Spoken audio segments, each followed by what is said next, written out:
Hi!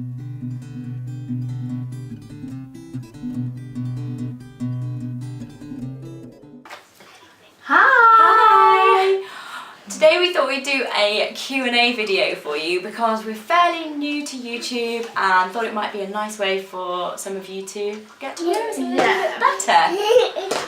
So thank you for all your questions. Yeah, we've had loads, it's great. We've grouped some of them together because they kind of fell nicely into sort of categories and there was a few overlaps. So yeah, should we just get started with the first one? So the first question was, are we related? And if not, how did we meet? Are we related, Polly? No, we're not. We were just two bloggers that found out that we lived quite close. We read each other's blogs, didn't we? Yeah. We just... And then I think, you're okay. Good boy. Yeah, and then I saw Polly was from near me, and so I emailed her and said, wow, we've been tweeting, like, having discussions on Twitter for ages. Yeah. Why don't we meet up? Yeah, and then it just went from there, really. So it's quite random, really. Yeah. But no, we're not related. The second question is, what jobs did we do pre-having babies? You go first. So yeah, what job did I do pre-having a baby? Well, I am a lawyer, which is not particularly interesting. I was a commercial dispute solicitor for 5 years in Cardiff, and I quit because I wanted to move to the country, and then I became a personal tutor teaching law A-level and English GCSE, and I really enjoyed that, and I probably will go back to that. So yeah. And I worked in accounts, so just everything office-based really, and yeah, doing accounts for a wallpaper company. And I would like to go back into accounts, yeah, but in my own time, so yeah. The next question is quite a good one. It's how do we manage co-hosting our blog YouTube channel? We don't really have anything structured. We just wing it completely. Yeah, I think we both just want to enjoy it, and we don't want to stress about not posting we don't want on. like a routine or anything. Yeah, so. and like if I say I'm going to do something and then don't end up doing it, I don't want the pressure as well. So it's just quite a casual thing, really, isn't it? And we just kind of took the view that if there's more than one post goes up in a day, or it's like a couple of weeks with nothing, then it at least really it's not matter. stressful. Yeah, like we've got other things going on, like the baby, so yeah. there's more things going on, isn't there? Yeah, sorry if you were expecting us to like give you some like, well, we have a routine and a chart, and well, we don't. Okay.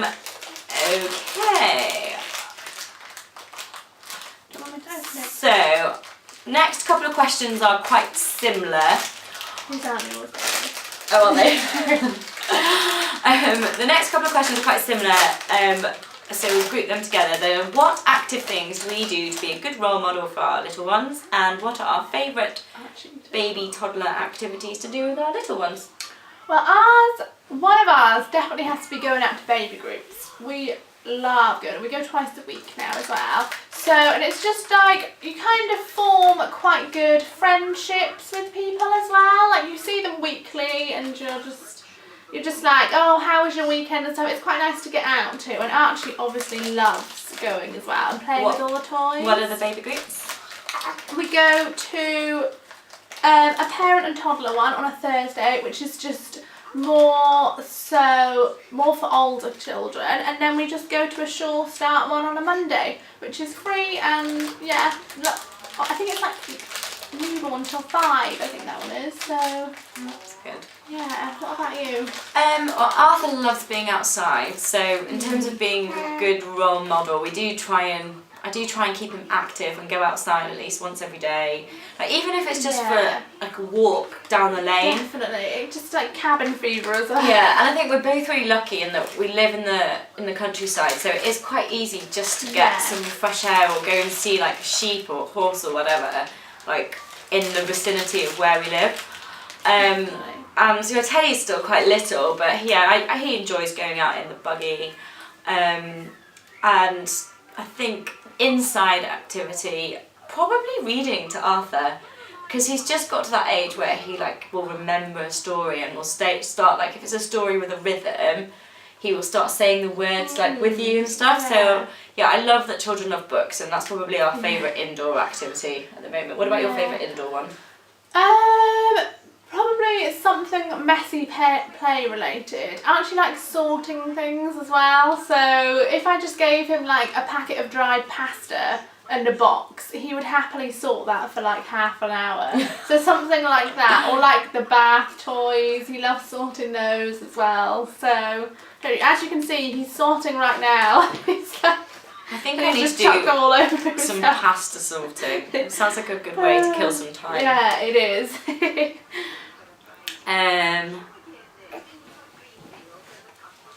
So next question, what piece of advice would you give to mums to be?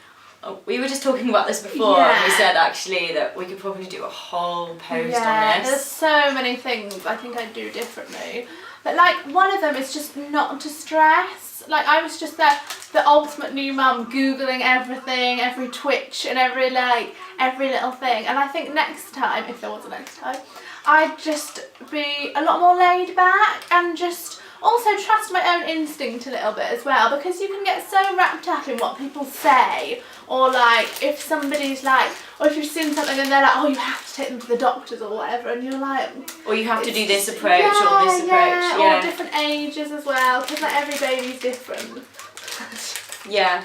And I think like there is so much online with like different sleep tactics, and different feeding tactics. And actually sometimes it's better just to keep offline, keep away from speaking to friends with babies, and just follow. Yeah, just trust your own instincts. Follow your instincts. Yeah. Because I think when I had Arthur, I actually didn't know that many people with kids, and so I did follow my own instincts quite a lot more. Yeah. And now I know loads of people with children. Sometimes I do second guess myself with Teddy, and I think, what am I doing? I know how to do this. I've done this before. Yeah, you've been through it before. And I think probably from a very personal point of view, one of my top tips would be don't stress about breastfeeding if it doesn't work. Like I've had a nightmare with both of them, and I let it really personally affect me. Yeah. And actually, in hindsight, it doesn't make a spot of difference. No, I know children that were never breastfed at all and are super, super healthy, and others that were completely breastfed and like are really, really sicky. And actually, every baby's different. There's no real patterns. Yeah, definitely. It's so just don't get stressed about it. If you don't want to do it, it's absolutely fine. And I think my other top tip was finding time for yourself, which.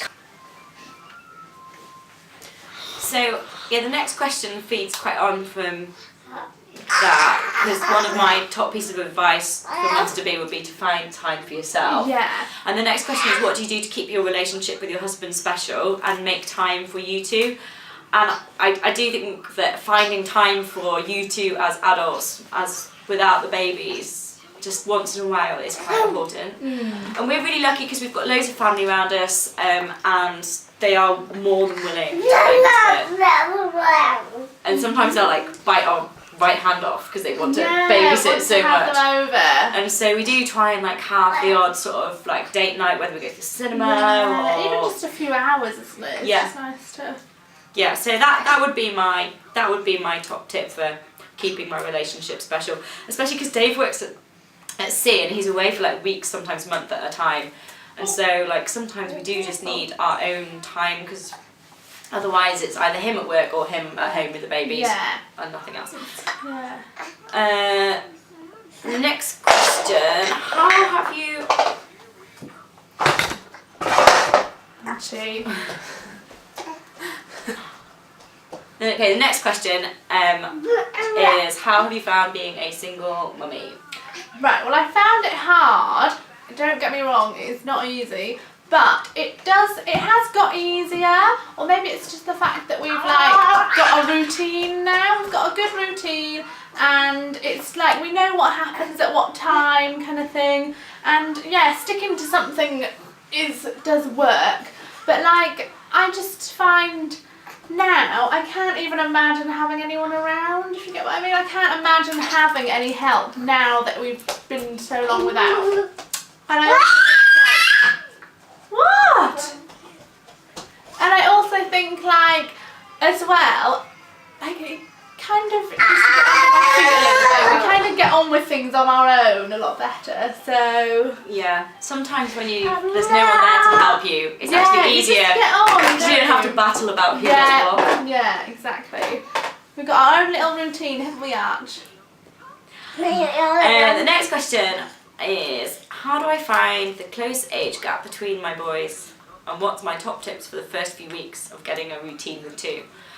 The age gap, 2 under 2, both in nappies, it is tough, it is a little bit manic, but the best thing is I don't think Arthur will ever remember being on his own. He'll always remember having Teddy in his life, and so there's no jealousy at the moment, and he absolutely loves it. So although like it's non-stop, it like in terms of how they are together, it's really lovely.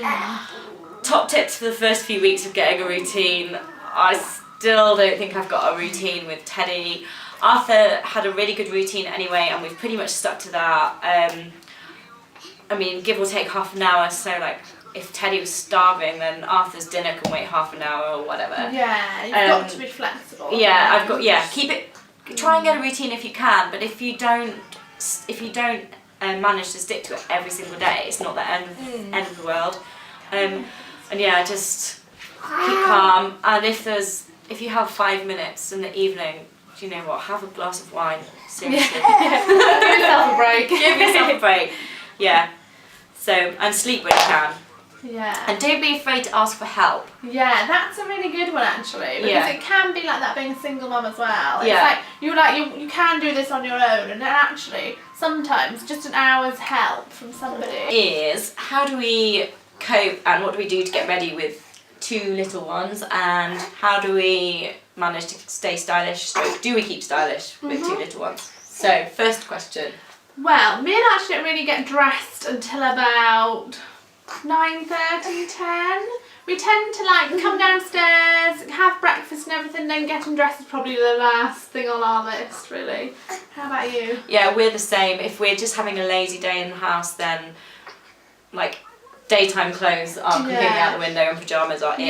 But if we're going out, then I try and be quite organised and just think through things systematically, as like what I need for food, what change of clothes I need, what changing bum stuff I need, and get it all ready in the changing bag. Yeah, I tend to get ours the night before, get our bag ready done the night before, then in the morning there's less to think about. Yeah, and I keep like all coats, hats, scarves and stuff, they just stay in the car, so I don't actually need to worry about getting them together. Yeah. So next one. Yeah, what do we do to keep stylish now with mums? Yeah. Well, I think in the week when we're just like going to play dates, or say when we're just going for baby groups and stuff, I literally just wear jeans, Converses and a baggy top or a jumper. So it's not really that much stylish about it, and I kind of save my things for the weekend really, my nicer clothes. Yeah, and I think like now I'm a mum, I spend more money on the boys than I used to on myself. Yeah, totally. And as I said before, like living in the countryside, like I kind of invest in different types of stylish stuff, like a nice pair of wellies or something that's a bit more useful. For us. Or like a stylish quilted jacket, which is what I really want for my birthday. Yeah. But yeah, I mean I try and like care about how I look, but sometimes when I've got sick in my hair, it's just it's like the last priority. Yeah. The boys come first. Yeah. Right, so that's about it. Yeah. Well, thank you for your questions. Thank you very much. And send us any more you've got, and we might do another one soon. Yeah, we'd be happy to do another one. Cool. Bye.